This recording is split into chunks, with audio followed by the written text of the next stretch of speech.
warahmatullahi wabarakatuh. Yang dihormati pensyarah Dr. Ahmad Zakir bin Hassan sebagai pensyarah subjek Tafsir Al-Maudu'i. Kami dari kumpulan 3 akan membentangkan mengenai tajuk Jihad menurut Al-Quran. Kumpulan kami terdiri daripada 5 orang, iaitu termasuk saya sendiri, Nurul Farihan binti Syukri, nombor matrik D183-10897. Okey, pertama kali kita masukkan kepada pengenalan. Jihad merupakan kewajipan seorang mukmin untuk mempertahankan agamanya dari serangan lawan. Umat Islam dapat melakukan jihad dengan bersungguh-sungguh meningkatkan kualitas dari menjadi seorang pemikir, ahli bidang, keilmuan, teknologi, perekonomian dan bidang-bidang lain yang lawan terjadi konflik antara orang Islam dan pihak lain yang berusaha untuk menghancurkan Islam.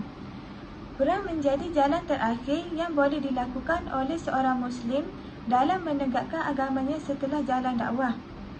Ini kerana peperangan secara fisik mempunyai risiko yang sangat tinggi, iaitu pertumpahan darah dari pihak umat Islam sendiri dan juga dari pihak lawan, sehingga pendekatan secara sosial kemasyarakatan lebih diutamakan daripada perang.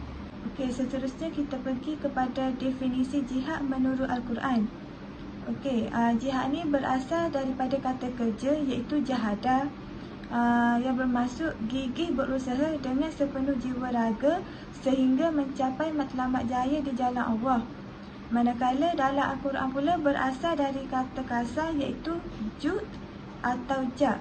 Okey, jud iaitu mengeluarkan tenaga, usaha atau kekuatan. Manakala jak pula iaitu disebut juga jahada yang bermaksud kesungguhan dalam bekerja. Tetapi kata jihad dari Al-Quran itu berkembang sesuai dengan tahap perkembangan masyarakat Islam menurut masa dan ruang. Okey, menurut Imam Raghib Al-Isfahani dan Ibnu Qayyim Al-Jauziyah pula, iaitu ahli bahasa Al-Quran, mengatakan bahawa jihad ni menggunakan atau mengeluarkan tenaga, daya, usaha atau kekuatan untuk melawan sesuatu objek yang tercela di mana yang boleh mengancam ketenteraman hidup damai kaum muslimin dalam rangka menegakkan agama Allah. Perang juga hanyalah salah satu dari beberapa pengertian jihad. Kekata yang ada kaitan dengannya ialah qital yang disambungkan dengan frasa atau kalimat fi sabilillah, iaitu di jalan Allah. Hal ini menunjukkan bahawa tujuan perang di dalam Islam semata-mata untuk meninggikan kalimah Allah, tidak boleh untuk tujuan lainnya. Kedua-dua kata di atas iaitu al-jihad dan al-qital yang diiringi oleh anak kalimah fi sabilillah tercantum dalam Al-Quran sebanyak 50 kali. Adapun kata al-harb iaitu perang disebut 4 kali dalam Al-Quran. Ia merujuk perang atas latar belakang peribadi atau kaum dengan bertujuan mencari keuntungan, bukan atas dasar meninggikan agama Allah Subhanahu Wa Taala. Okey, itu saja daripada saya. Assalamualaikum warahmatullahi wabarakatuh. Saya Nur Syafiqah binti Ahmad dan saya akan menyambung bagi konsep jihad menurut Al-Quran. Okey, kalau kita lihat dalam slide, jihad ni berasal daripada perkataan jahada, iaitu gigih berusaha sehingga mencapai matlamat di jalan Allah yang meliputi seluruh aspek kehidupan. Jadi jelas dari sini jihad ni mempunyai banyak pengertian yang luas dan meliputi seluruh aspek kehidupan kita. Akan tetapi ada yang berpendapat bahawa jihad ni adalah peperangan, tetapi ia hanyalah salah satu daripada pengertian jihad dan ia bertujuan dilaksanakan untuk menegakkan agama Allah dan menjaga agama agar kukuh dengan cara-cara yang sesuai mengikut garis panduan perjuangan para rasul dan Al-Quran, sebagaimana dalam surah Al-Hajj ayat yang ke-78. A'udzubillahi minasyaitonirrajim. Bismillahirrahmanirrahim. Wajahidu fillahi haqqa jihadi. Dan maksudnya berjihadlah kamu pada jalan Allah dengan jihad yang sebenar-benarnya. Okey, selain itu jihad ni sangatlah penting dan menjadi keutamaan di sisi Islam kerana jihad ni dilakukan oleh Rasulullah SAW ketika baginda pergi berdakwah supaya umatnya meninggalkan kemusyrikan dan kembali kepada aturan Allah. Selain baginda ingin mendidik umatnya untuk sedar dengan tujuan penciptaan mereka, iaitu menjadi khalifah Allah di bumi. Jadi Al-Quran ni telah membincangkan pelbagai perkara kepada manusia dan salah satunya dalam kehidupan kita adalah jihad. Dan dalam konteks jihad ni pula, perkembangan istilah ni dilihat telah mengalami turun naik pemahaman sehingganya berlaku salah faham. Akan tetapi kehebatan Al-Quran sebagai medium untuk berjihad ni bukanlah sekadar daripada peperangan ataupun senjata sahaja, tapi ia dilihat cara untuk kita memperkenalkan Al-Quran sebagai usaha kita memperjuangkan ajaran tauhid. Jadi seruan jihad ni bukanlah sekadar daripada perintah Nabi, malahan ianya adalah sebuah perintah yang termaktub dalam Al-Quran. Assalamualaikum, nama saya Wan Nur Imanina binti Wan Fikri, nombor matrik di 1831078. Okey, saya akan menerangkan tentang jenis-jenis jihad. Okey, yang pertama ialah jihad melawan hawa nafsu. Jihad melawan hawa nafsu ni merupakan perjuangan yang besar bagi setiap Muslim dan nafsu ni merupakan anugerah Allah kepada manusia. Dengan itu, menentang hawa nafsu ni bukanlah bermakna kita menolak sebarang bentuk kesenangan dan kenikmatan di dunia, tapi ia lebih kepada kita mengawal nafsu ke arah yang betul. Jadi jihad melawan hawa nafsu ni boleh dibahagikan kepada 4 bahagian. Yang pertama ialah jihad dalam mencari petunjuk dan jalan yang benar. Maksudnya kat sini ialah untuk mendapatkan petunjuk kita perlu ada ilmu, ilmu agama. Jadi dengan adanya ilmu agama ni, seseorang itu dapat membezakan antara yang hak dan juga yang batil. Yang kedua, berjihad dalam beramal dan berpegang teguh dengan apa yang dipelajari. Maksudnya ialah setelah ilmu yang kita belajar dan kuasai, jadi ia perlulah diamalkan dengan bersungguh-sungguh, dan seseorang yang sedang mengamalkan ilmu ni sudah pastinya akan diuji dengan hawa nafsu. Yang ketiga, berjihad menyebarkan ilmu dan petunjuk melalui dakwah. Maksudnya ialah ilmu dan petunjuk yang telah kita dapat dan telah kita amal itu perlulah kita sebarkan kepada orang lain. Dan Allah akan memberikan ganjaran pahala kepada sesiapa yang berusaha menyebarkan ilmu kepada orang lain. Yang keempat, jihad menanggung kesulitan dalam berdakwah. Jadi sudah pastinya usaha berdakwah di jalan Allah ni akan ditentang oleh musuh-musuh Islam. Dan jadi seorang pendakwah tu perlulah bersabar dalam menyebarkan dakwahnya. Jenis jihad yang kedua ialah jihad menentang hasutan syaitan.